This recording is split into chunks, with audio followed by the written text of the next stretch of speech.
வேலூரில் திமுக சார்பில் நடைபெற்று வரும் உரிமைகளை மீட்க ஸ்டாலினின் குரல் என்ற பிரச்சார பொதுக்கூட்டத்தில் அமைச்சர் ஏவவேலு உரையாற்றி வருகிறார்.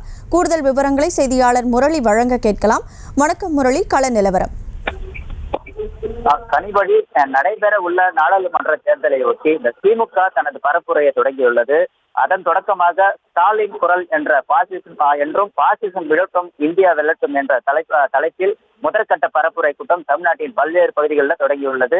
அதன் அடிப்படையில் இந்த வேலூர் மாநகரின் மையப்பகுதியான அண்ணா கலையரங்கம் அருகே இந்த உரிமைகளை மீட்க ஸ்டாலின் குரல் பரப்புரை கூட்டம் தற்போது நடைபெற்று வருகிறது. இந்த கூட்டத்தில் நாடாளுமன்ற தொகுதிக்கு உட்பட்ட இந்த வேலூர், அணைக்கட்டு, குடியாத்தம், கேவிக்குப்பம், வாணியம்பாடி மற்றும் ஆம்பூர் ஆகிய சட்டமன்ற தொகுதிகள் உள்ளடக்கிய திமுக சேர்ந்தவர்கள், பல்வேறு திமுக சேர்ந்தவர்கள், தொண்டர்கள் மற்றும் 5000க்கும் மேற்பட்ட பொதுமக்கள் தற்போது கலந்து கொண்டிருக்கிறார்கள்.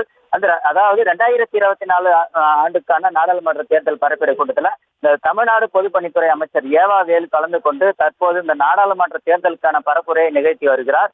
அப்போது அவர் பேசுகையில இந்திய அரசு நடத்தும் அதாவது நீட் தேர்வால் தமிழ்நாட்டை சேர்ந்த மாணவர்கள் பாதிக்கப்படுவதாகவும், அதோடு மத்திய அரசினால் விலைவாசி உயர்வுகள் ஏற்பட்டு இருப்பதாகவும் மற்றும் மத்திய அரசின் குறைகளை எடுத்துரைத்து அவர் இந்த இந்தியா கூட்டணிக்கு ஆதரவு கேட்டு தற்போது இந்த பரப்புரையை நடத்தி வருகிறார்.